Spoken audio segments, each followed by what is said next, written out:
When people ask me about ScreenX, I'm not quite sure where to begin. It's like describing salt to someone who's never tasted it, but with some visual aids, I think we can provide you with a proper review, because ScreenX is awesome. Hi movie lovers, my name is David, and welcome to Timeless Cinema Show. Now what you're watching is the ScreenX demo that plays before each movie. ScreenX films have a 270-degree view using 5 projectors in total, 1 projector for the screen in front, and another 2 projectors on each side. You'll notice the view completely wraps around you, which is incredibly immersive. It's also worth noting that ScreenX is limited to select theaters with a ticket price above a standard theatrical format, but is generally less expensive than IMAX or 4DX, and when movies use the tech properly, it is amazing to behold. The biggest perk is easily the additional screen space, so I want to show you the difference between ScreenX and standard theatrical ratio. Footage was captured for review purposes, so clips are limited to under 30 seconds. Let's start with the Batman. The Batman may be the biggest hidden gem among ScreenX films. Until our next example came along, the Batman was my top pick among ScreenX releases for its great action and speed. In this scene, the filmmakers did a perfect job at capturing the size and scale of Gotham City, making Gotham into a strongly tangible character, and is something Batman must contest with. The ScreenX version offers a superior showing to what standard or IMAX presentations could give you. The way the Batman uses scale in the film, you easily empathize with Batman's hesitation to make the jump. You also have a much better idea as to how fast Batman's traveling down towards the ground. When he eventually hits the pavement, you clearly know how much force went in his fall, making his pain more visceral, and to be honest, it's just a cool visual feast. But let's get to our next example, which is our actual favorite release to date, and that's of course Top Gun Maverick. Top Gun Maverick recently released in theaters, and in our opinion, it's the best ScreenX film to date, with a whopping 56 minutes in ScreenX footage, complete with stellar cockpit action sequences. I honestly don't know if there's any way for another film to top it. It's easily worth the ticket price for the experience. As you can see, the speed, scale, and extra screen space really adds a lot, so kudos goes out to the filmmakers on this one, as they clearly kept in mind the camera shots to get the most out of the technology. It's an amazing visual treat, similar in presentation to VR, and simply looks superb. Now you may notice the frame rates are off between the trailer on the bottom versus the ScreenX footage on top. This is due to each video using a different number of frames per second. I've done my best to compensate for the difference here, but I think you get the idea, as it still looks stunning. Next, let's take a look at one of the best moments from Doctor Strange Multiverse of Madness.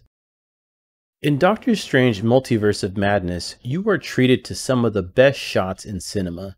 Sam Raimi's fine touches have a stronger pop over the IMAX and theatrical presentations, and we easily found the ScreenX version to be the best one. It's only due to our respect for the filmmakers that we don't show more of our footage, but even with limited footage, it's a spectacle. These expansive shots in particular do a lot in terms of enhancing the story and atmosphere, as the main characters feel more vulnerable and insignificant against the dominating environments, bringing a stronger sense of danger to the story. Watching the character jump through each dimension looks as fun as it is brutal, enhanced by the speed and scale the side screens bring. Visually speaking, the most stunning scenes in this film involve the characters jumping through dimensions, along with the various combat sequences. It's safe to say that a lot of care went into these shots, and it really shows. But we're just talking about action, so let's pivot to something different from Morbius.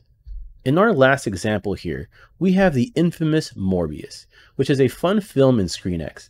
Although many harp on this film, it honestly deserves high praises for the design work. Whoever created these end credit sequences must be applauded, as it was a fun surprise and fan favorite amongst audiences in the theater.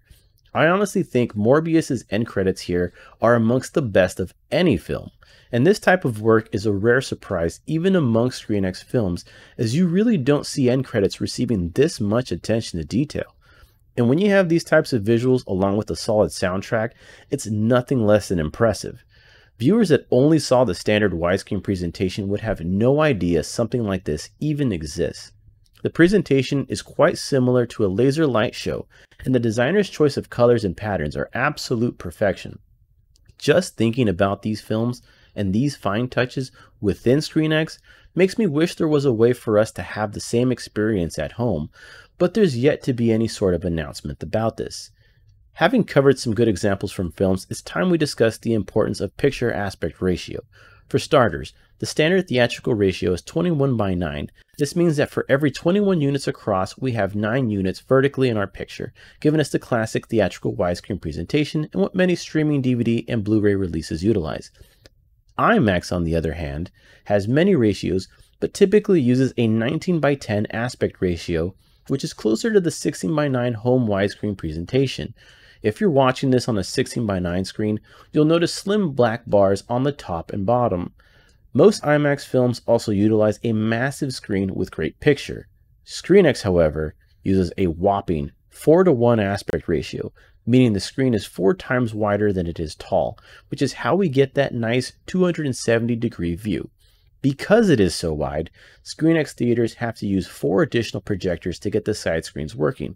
I'm also curious about the resolution, since there isn't anything officially published, but it has to be in the competitive range of high-end IMAX films, especially when you consider the fact that ScreenX films use 3 cameras just to film the entire picture. Speaking of massive screens, there's one area in the theater with a perfect perspective of the movie. In this seating chart, if you're looking for 2 seats, these 2 are your best option. They really are the best view and will rarely prompt you to look left or right during heavy action sequences. These seats are located in the second to last row and are dead center despite looking slightly off in this chart.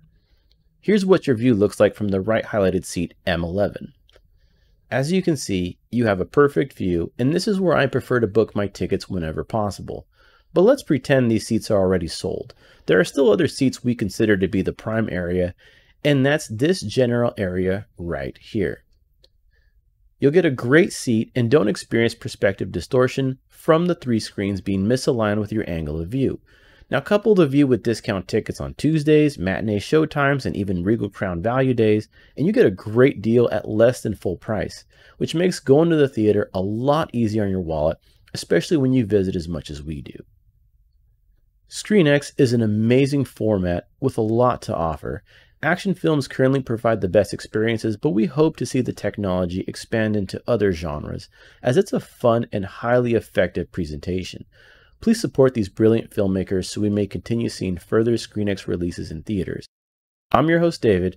Thank you for tuning in to Timeless Cinema Show, and please don't forget to like and subscribe.